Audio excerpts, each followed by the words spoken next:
long before the world spoke the word slave, before ships crossed the Atlantic, and before iron chains clinked in foreign markets, there was a kingdom hidden in the heart of Africa.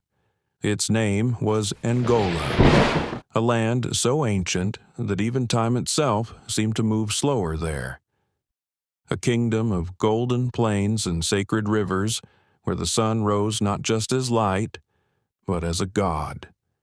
But beneath the glory, beneath the gold and songs of kings, lay a secret that would change the destiny of an entire continent.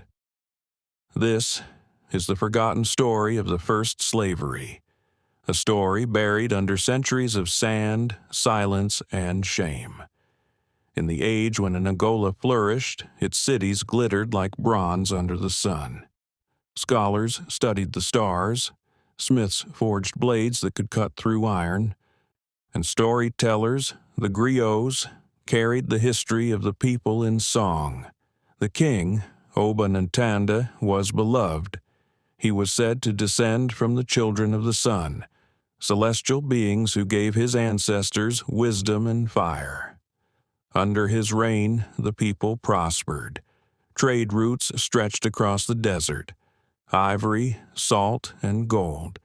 But the griots whispered of a bargain that had once been made, a pact older than any throne, a pact sealed not with blood, but with souls.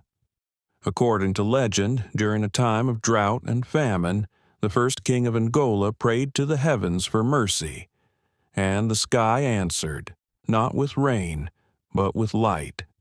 From that light came beings of fire, the children of Ra-Horo, who promised to feed the land, make the rivers flow again, and crown Angola as the jewel of the earth. But every gift has its price. The pact demanded that every full moon, one soul would be offered, a human life given to the sun spirits. In return, the kingdom would never starve, never fall to plague or drought. The people called it the tribute of light. At first, only criminals and prisoners of war were offered, but power, once tasted, is never satisfied. Soon, the line between the guilty and the innocent began to blur. As the centuries passed, the offerings became systematic. Men, women, and even children were gathered in secret, taken under the cover of night by masked warriors known as the Order of the Obsidian Mask. To the people, they were priests, but to those who vanished, they were hunters. At dawn, the chosen were taken to the Valley of Fire, a sacred canyon where the first pact had been sealed. There, under a blazing sunrise, the ritual began. The sun spirits would appear as flames dancing above the stones, and when the drums stopped, the chosen were gone. The griots never sang of those nights. They called them the Silent Dawns. King after king upheld the ritual. Generations passed. The people obeyed. For as long as the tribute continued, Angola thrived.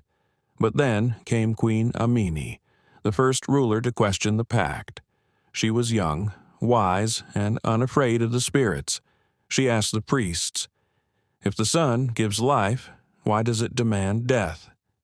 The order called her blasphemous, but she persisted, until one night she entered the Valley of Fire herself, determined to see what truly awaited the sacrificed. What she found there shattered the illusion. In the heart of the valley, Amini found not gods, but men.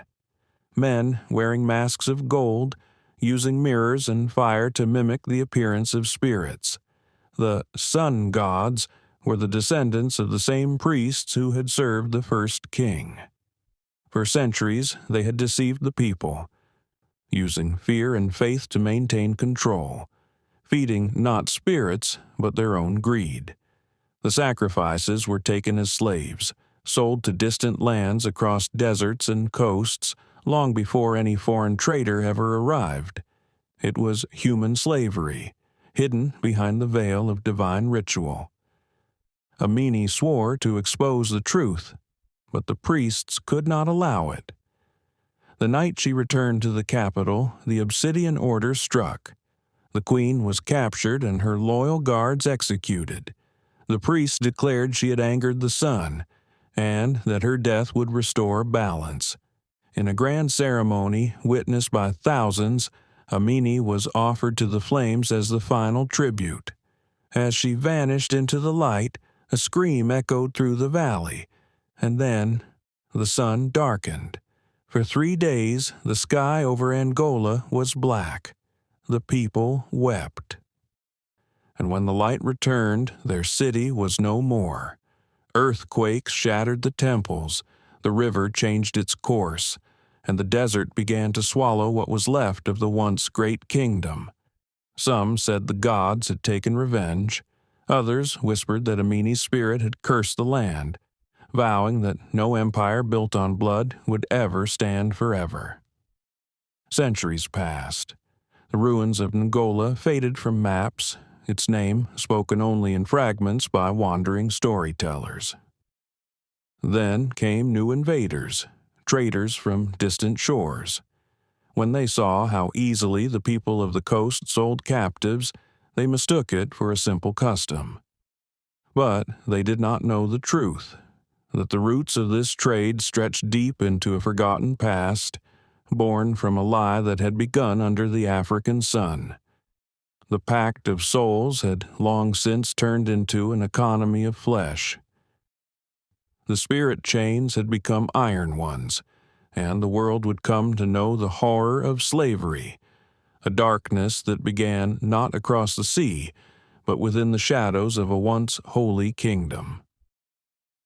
In recent times, archaeologists in the Sahel uncovered ruins believed to be linked to the Nagola civilization. Among them, a black stone mask, smooth as glass, carved from volcanic rock. On its inside were inscriptions in an unknown language, translating roughly to, "The sun fed on the souls of the proud, but the truth shall rise from the ashes of the sand." Nearby, a mural was found, depicting a queen holding a torch, standing before chained figures whose bonds turned into light. To historians, this was the first artistic record of resistance against ritual slavery, the moment when humanity challenged the divine right of rulers. Even now, in some remote parts of West Africa, old griots sing a song they say belongs to the lost people of Angola. It tells of a queen who defied the sun, of a curse that freed her people, and of a day when all chains, both seen and unseen, would melt away. The lyrics, when translated, mean, "The fire that burned us shall light the path of our children." And perhaps, in those ancient words, lies a reminder that the story of slavery is not just one of suffering, but also of awakening. Because somewhere in the depths of time, a woman named Amini refused to let her people die in silence. The sands of the Sahara keep many secrets. Empires rise, empires fall, and the wind buries the bones of kings and slaves alike. But if you listen closely to the stories, to the songs, to the whispers carried by the desert wind, you might still hear the voice of Angola. A voice that reminds us that history is not always written by the victors. Sometimes it is written by those who were lost, those whose light was taken and whose memory still burns beneath the sun. This was the forgotten kingdom of Angola, the mystery behind Africa's first slavery, and its echoes still live among us today.